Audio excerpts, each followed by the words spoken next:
How's it going, everybody? Episode 28. Really happy to be here again today. Thank you for the likes and the shares that we got yesterday. Really appreciate those, and keep the comments coming in. I love to read them. I love to be able to answer the questions that you have. And because I think that we went through a little bit of some complicated topics yesterday, I'm going to deep dive tonight into one of the topics that we talked about and one of the 5 tips that I gave for social media use. If you haven't seen those, I recommend that you watch them before we go into this. It'll give you a bit more of the background, but I want to talk more about the second tip, which was context. And what do I mean by context in the terms of social media? So by context, what we mean is your content has to match the context that the listener, reader, or viewer is in when they see your content. So what does that mean? It means that it's different for each social media platform. We are all in a different headspace, in a different preferential mood, at a different time of day, maybe on a different device, depending on which platform that we're using. For instance, most of Facebook is consumed by mobile. All of Instagram is consumed by mobile. LinkedIn has a much higher proportion of desktop consumption than a lot of the other platforms. TikTok, purely mobile again.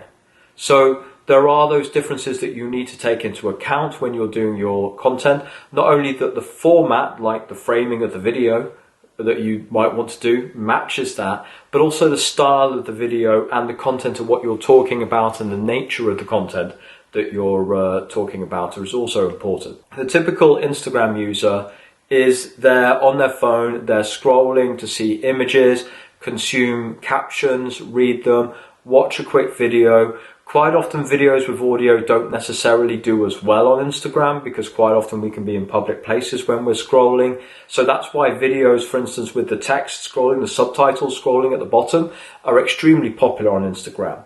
Also, people don't like to consume long form video content on Instagram, and Instagram actually limits that. I can't remember if it's 5 or 10 minutes, but it's something of that order where you can't upload a video that's longer than that anyway. And the stories cuts down the video to like 15, 20, 30 seconds or so as well. So you can't create long form content in the form of video on Instagram. What you can do though, and what is becoming tremendously more popular, is to actually use Instagram as a blogging platform. Rather than you writing brief captions to your photo and people being interested in the photo with the hashtags below, which was what it was like at the beginning, now people are much more likely to click your more and then actually read an elongated caption. So you can now use Instagram as a blogging platform. So think about what media or what content, that you should be putting onto your Instagram versus, for example, your LinkedIn. Now with LinkedIn, you're looking at a much more professionally orientated audience, although that is transforming. As we see, more people are just using LinkedIn as a general social media platform.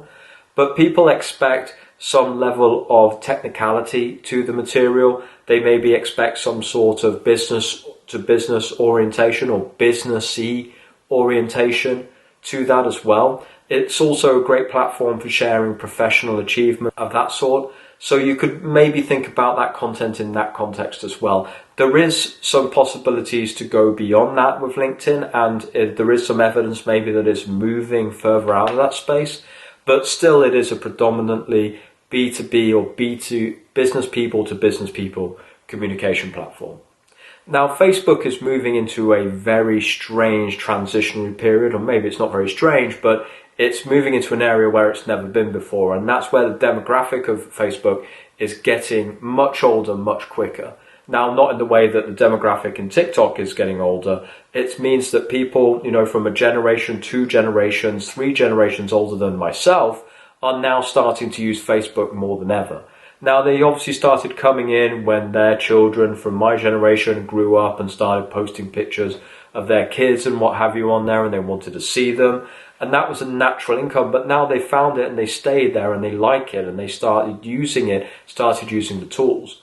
Also, the emergence of Facebook groups is an extremely popular function and one that's used by businesses and private individuals to equal effectiveness. Facebook groups, by the way, are a great way to build your own audience and to grow your own following. And the Facebook pages also have fantastic analytics associated with them, ability to create posts and to create adverts both in Facebook and in Instagram.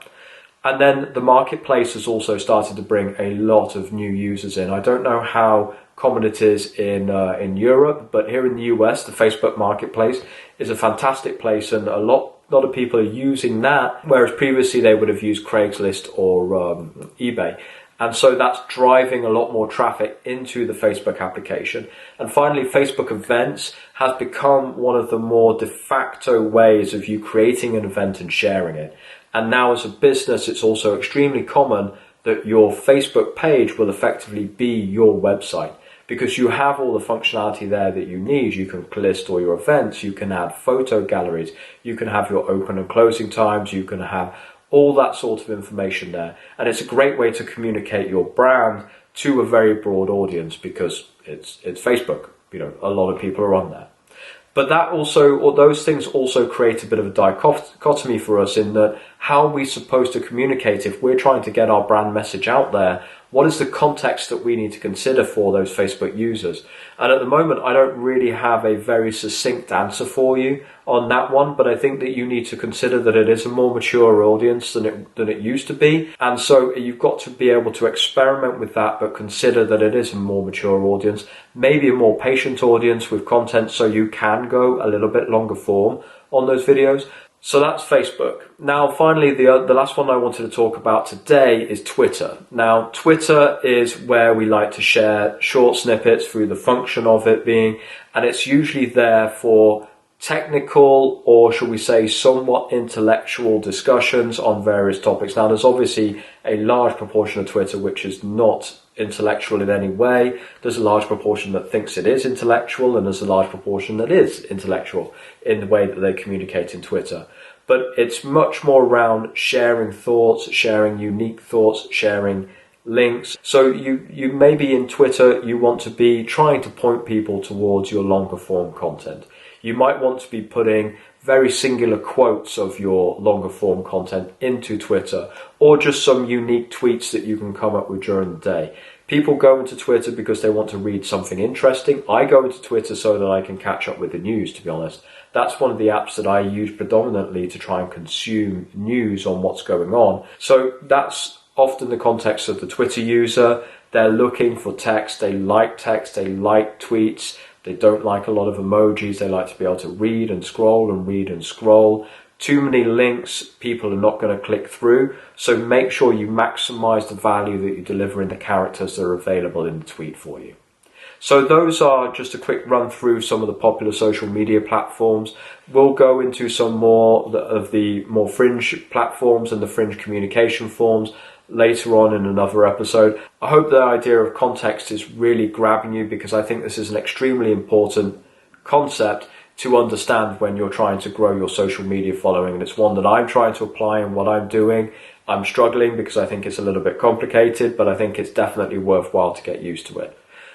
Let me know what you think. Please like us, the video, please comment, and speak to you tomorrow. Thanks.